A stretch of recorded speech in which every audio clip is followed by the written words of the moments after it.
Richard Hammond, Elaine Hammond, Sophie, and Daniel for names that once symbolized success, love, and the perfect family life in Eastwell. But behind their mansion's gates, a deadly secret was brewing.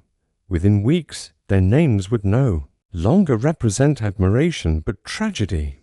They were about to become the victims of a cold-blooded plot driven by greed, betrayal, and a hidden fortune worth £5 million. This is the chilling story of the family that was murdered for £5 million. Asterisk. In the quiet English town of Eastwell, life moved at a gentle pace. Nestled between rolling hills and thick woods, Eastwell was a place where people knew each other by name, and crime was something rarely spoken of. It was a town where the biggest news might be a local bakery closing, or the annual summer fair being delayed by rain. Yet, within this peaceful setting stood the Hammond family, whose life seemed nothing short of a dream. Richard Hammond was a man who commanded attention wherever he went. Tall and confident, he had built his fortune through years of hard work in the real estate business. Starting from humble beginnings, Richard had developed a sharp instinct for spotting profitable opportunities. By his late 40s, he owned several shopping centers, apartment complexes, and luxury properties across the region. People admired him not just for his wealth, but for his generosity. He was often seen supporting local causes, sponsoring sports teams, and funding community projects. To many, Richard represented success that was earned, not inherited. His wife, Elaine, matched his public charm with her elegance. A former school teacher, Elaine had stepped away from her career to focus on charity work and raising their two children. She was known for her graceful presence at community events and for organizing fundraisers for the local hospital. Her warm smile and calm nature made her well loved in Eastwell. Their two children, Sophie and Daniel, completed the picture of the perfect family. Sophie, 17, was popular at school, excelling in academics and dance. Daniel, 15, was known for his love of sports and was a rising star in the school's football team. Friends described the siblings as polite, respectful, and friendly to everyone they met. Together, the family seemed untouchable, admired by neighbors and envied by some. The Hammonds lived in an impressive mansion just beyond the town's edge, surrounded by tall iron gates and manicured gardens. The house itself was something out of a magazine, with white stone walls, towering windows, and a sweeping driveway lined with old oak trees. Inside, every room was tastefully decorated, filled with luxurious furniture and priceless art. There was even a private cinema and a heated indoor pool, features that most people in town had only seen in films. But what truly set them apart was their wealth. Richard had recently closed a massive business deal, selling a large portion of his property empire for a staggering £5 million. Rather than immediately investing it, he decided to keep the money close, storing it in a high-security safe hidden inside his private study. Only he and Elaine knew about the exact amount and its location. It was their secret, kept even from their children and close friends. What Richard didn't know was that secrets rarely stay hidden for long. Whispers had already begun to spread. A few employees at his company had noticed his sudden meetings with lawyers and bank officials. Some speculated about the size of the deal, while others wondered why he was suddenly more cautious about security. At his home, the Hammond family carried on, unaware that their perfect world was beginning to draw unwanted attention, and that their greatest fortune was about to become their greatest curse. Behind the smiling faces and polished appearances of the Hammond family, shadows were beginning to gather.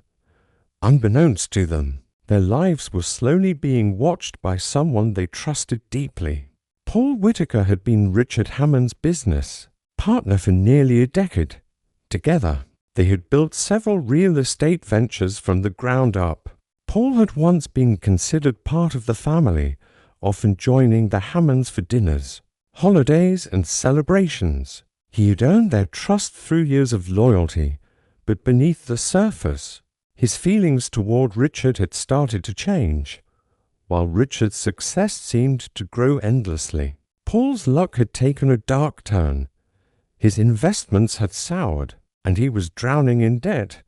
A series of poor business decisions, combined with a lavish personal lifestyle, left him desperate and panicked. Banks were closing in, and he knew that soon everything he owned would be taken from him. As his world crumbled, Paul became obsessed with Richard's recent £5 million deal. He couldn't stop thinking about the fortune hidden inside the Hammond mansion. At first, it was just curiosity. Paul wondered how much money Richard had received and where he was keeping it.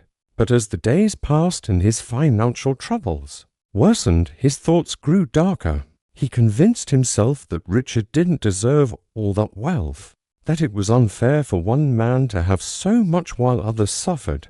Greed began to twist his mind, pushing him toward a path from which there was no return. Paul had always been clever and observant. He started paying more attention to Richard's routines. He noticed when Richard visited his study and how carefully he locked the door behind him. He watched Richard enter a code on the safe, memorizing the movements of his fingers from a distance. Slowly, piece by piece, Paul gathered everything he needed to access the fortune. But he knew he couldn't act alone. Paul reached out to contacts from his past two men he had met years ago through a former client. These men were known for their ruthlessness and had a history of carrying out dangerous jobs. For the right price, their names weren't widely known, but their reputations were enough to make people fearful. Paul met them in secret, away from Eastwell, where no one would recognize him. He explained his plan in simple terms: break into the Hammond mansion, take the money, and eliminate anyone who stood in the way. The men agreed, but they demanded a large cut, nearly half of the stolen fortune. Paul didn't hesitate. In his mind, losing a portion of the money was better than losing everything. They spent weeks planning every detail. Paul provided them with the house layout, security codes, and the family's travel plans. He even offered to leave the back door unlocked to make their job easier. What had started as quiet jealousy had now turned into a cold, calculated plot. Paul justified everything to himself by believing he had no other choice. He thought he could erase the Hammonds from his life, take their money, and start fresh somewhere far away. The family trusted him completely, never suspecting that betrayal was creeping in from within their inner circle, preparing to strike with devastating force. The night of the attack arrived with an unsettling stillness in the air. A storm had been brewing all day, casting dark clouds over Eastwell. By evening, heavy rain lashed against windows and distant thunder rolled through the countryside. The Hammond family had just returned from a week-long holiday in France, their suitcases still stacked by the front door. They were tired but content, unaware of the danger that was silently creeping toward them. Inside the mansion, everything seemed normal.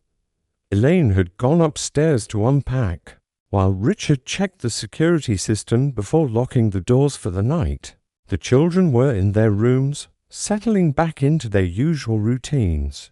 What they didn't know was that the security system was useless that night. Paul had already disabled key parts of it during an earlier visit under the pretense of discussing business with Richard. He had even left the back door slightly ajar, just enough for someone to slip inside unnoticed. As the clock approached midnight, the storm grew more violent. Trees swayed under strong winds and the power flickered several times, plunging the house into brief moments of darkness. It was the perfect cover. The two hired men arrived in a stolen car, parking it in the woods just beyond the Hammond estate.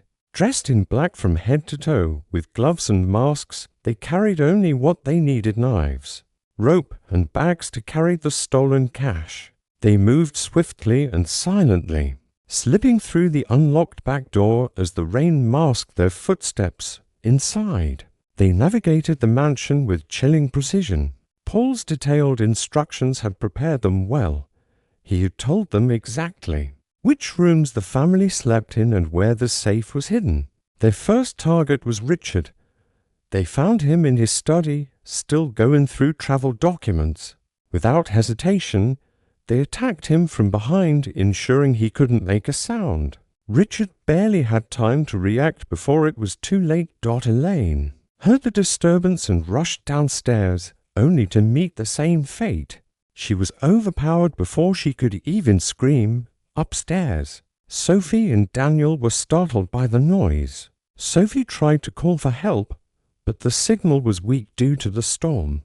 Daniel attempted to barricade his door, but the men were relentless. They forced their way in, showing no mercy. Within minutes, the house fell silent. The entire family was gone, their lives taken in cold blood. The killers wasted no time. They moved to the study where the safe stood behind a hidden panel. Using the code Paul had given them, they opened it with ease. Inside was the fortune they had come for: bundles of cash and expensive jewelry. They stuffed everything into their bags, their hands shaking not from fear, but from the thrill of success. Before leaving, they set a fire using gasoline brought in their bags. Their goal was simply erase all evidence. Flames quickly engulfed the lower floors as they disappeared into the stormy night. Believing they had pulled off the perfect crime, no one had seen them, no one had heard them, and they thought no one would ever know what truly happened inside that house. By dawn, thick smoke blanketed the sky above the Hammond mansion. The once grand home was now a blackened shell, its walls crumbling under the weight of the fire. Firefighters worked tirelessly to control the flames, but much of the house was already beyond saving. Neighbors stood in shock, watching from a distance as the mansion burned. In a town as quiet as Eastwell, such a sight was unthinkable. Once the fire was finally out, investigators moved in to assess the damage. Inside, they discovered the horrifying scene. The bodies of Richard, Elaine, Sophie, and Daniel were found. In different parts of the house, it was clear that this wasn't an accident. The positions of the bodies and the injuries told a brutal story. This had been a planned, targeted attack. Detectives immediately launched a murder investigation. They started by questioning neighbors and anyone connected to the family. Most described the Hammonds as kind and generous with no known enemies. However, as investigators looked deeper, they noticed strange details. The safe, despite the fire damage, was found empty. There were no signs it had been forcibly opened. This suggested that whoever had committed the crime had known exactly how to access it. Investigators focused on finding out who knew about the safe and its contents. Richard had been discreet about the £5 million, but someone clearly knew. They traced his business dealings and financial records, eventually narrowing their focus to his closest associates. Paul Whitaker's name came up quickly. Paul had been acting strangely since the murder. He appeared at the scene later that day, pretending to be shocked and devastated. He gave emotional interviews to local media, expressing his sorrow and promising to help the police however he could. But behind the scenes, his behavior was raising suspicion. Bank records showed that Paul had recently paid off several large debts just days after the murders. He had also purchased a new car in cash and booked an expensive trip abroad, despite claiming financial hardship in the weeks before. Investigators found it difficult to believe that such sudden wealth was just coincidence. As they dug further, they discovered Paul's secret meetings with known criminals in a neighboring city. Surveillance footage showed Paul meeting them at a quiet pub several times in the months leading up to the murder. In one video, they were seen exchanging documents and shaking hands. The biggest breakthrough came when nearby traffic cameras captured the stolen car used by the attackers driving toward the Hammond home on the night of the murders. The car was later found abandoned, but forensic teams were able to recover traces of the same fuel used to start the fire. Piece by piece, the evidence began to form a clear picture. Paul had not only orchestrated the attack, but had provided every detail needed for the killers to carry out their plan. The safe code, the layout of the house, and the family's travel schedule had all come from him. Police now had enough proof to arrest Paul Whitaker. The betrayal was shocking, but it was only the beginning of the story that was about to unfold. Paul Whitaker's arrest sent shockwaves through Eastwell. People struggled to believe that the man who had once stood beside Richard Hammond as his trusted friend and business partner could be capable of such a crime. The news spread quickly, and the betrayal seemed almost too cruel to imagine. Paul had been welcomed into the Hammond family's life for years, sharing dinners, holidays, and celebrations with them. Now, it was clear that his smiles had hidden something much darker. Inside the police station, Paul at first tried to deny everything.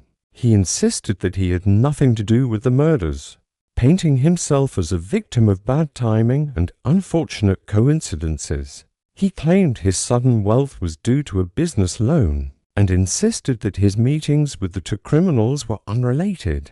But the evidence was impossible to ignore. Investigators laid out everything in front of him: surveillance footage, bank transactions, and a connection to the abandoned car used on the night of the murders. Faced with proof he could no longer explain away, Paul's confident facade began to crumble.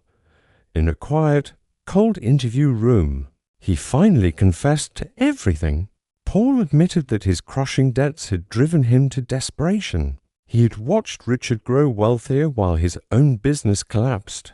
The knowledge of the £5 million locked away inside the mansion had consumed him, leaving him obsessed with the idea of stealing it. He confessed to planning the crime for months, studying Richard's every move, memorizing the safe code, and hiring the two men to carry out the murders. He admitted that he knew the family would have to be killed to keep them from identifying the attackers. What shocked investigators the most was Paul's lack of remorse. He calmly explained how he had unlocked the back door during a visit, provided the killers with every detail they needed, and even advised them on how to start the fire to destroy evidence.